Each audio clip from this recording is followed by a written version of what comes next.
hands together for Cleyon Turner.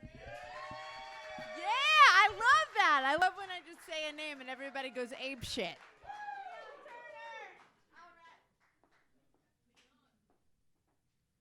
How are we doing, guys? Good, good.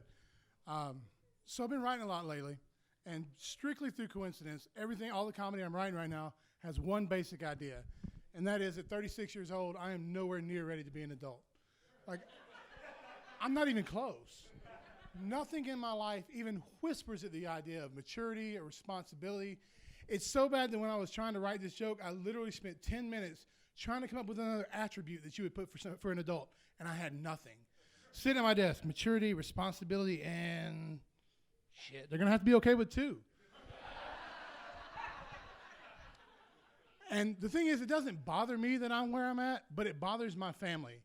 And I don't know why, because it's not new. Like in first grade, the first day, they're like, draw a picture of what you want to be when you grow up. And we'll show it to the parents. And they're like, oh, I want to be a fireman. And I want to be an astronaut. Cleon, what do you want to be? I want to be a fifth grader when I grow up. That's a legitimate thing. I drew a picture of a kid sitting at a desk, presumably writing a 5-paragraph essay. My mom kept that picture for 25 years. She used to think that shit was funny.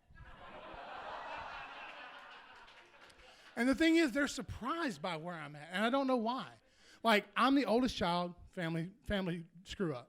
So was my mother, so was her mother, so was her father. I am fourth generation disappointment. None of y'all saw that coming? Like, nobody was at the family reunion going, hey, y'all know that kid might be a fuck-up, right?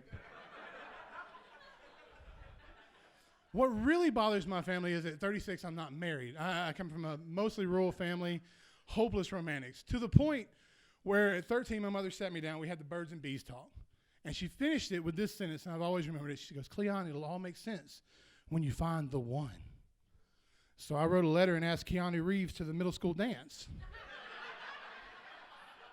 He didn't respond, and I understand, because, like, he's a dude and I was a felony. So I get it, you know. If you see this on YouTube, what's up? No. But see, the thing is, it bothers my family to the point that I sat down with my grandmother, who's 94 years old, and she's not like Southern Baptist, she's Shiite Baptist, like intensely religious, okay?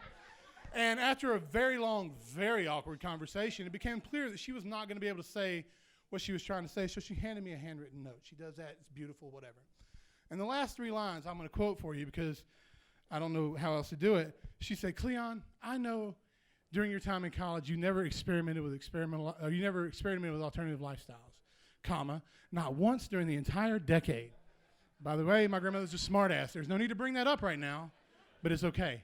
She goes, but if you need to find your love, and that's how she said it, I'll understand and I'll accept you. And I'm kind of torn because on the one hand, this woman loves me enough to challenge strongly held religious beliefs to accept me, blah, blah, blah. On the other hand, I'm not gay. Seems like an important part of the question. Also, like, do you realize in most situations, it takes intense events to change social consciousness, tragedies, nation-shaming events. All I had to do was not bring a date to Christmas for a consecutive decade. And that did the trick. The thing is, what my family doesn't seem to understand is I'm just not good at relationships. Like, I'm not good at the mushy part. Case in point, my roommate, bartender, late night lifestyle, just like mine. This woman does not need to be up before noon ever, okay? Her girlfriend, elementary school teacher, up at the crack of too damn early every day. And it's 7 a.m. every morning, because I'm usually awake. She bounds in, that's the only way you can describe it. She bounds into the house, just this Tasmanian devil of joy and rainbows and bullshit. And she wakes my roommate up 5 hours early. Because they have a tradition. They like to make breakfast, usually a smoothie for some damn reason. And they sit down and they discuss their day. And they approach the day as a unified couple. And that's, oh, thank you. No.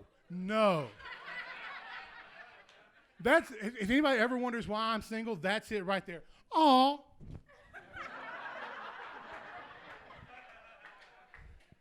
All I'm saying is if you wake me up at 7 a.m., somebody better be dying. Somebody close by, like in the living room. Because if I'm in my bed on the south side of Atlanta and they're dying in Kennesaw, fuck, they ain't going to make it. If there's anything that you have left unsaid, you might want to make that call. I feel like I missed something, guys, but that's my time. Thank you so much. My name's Cleyon Turner.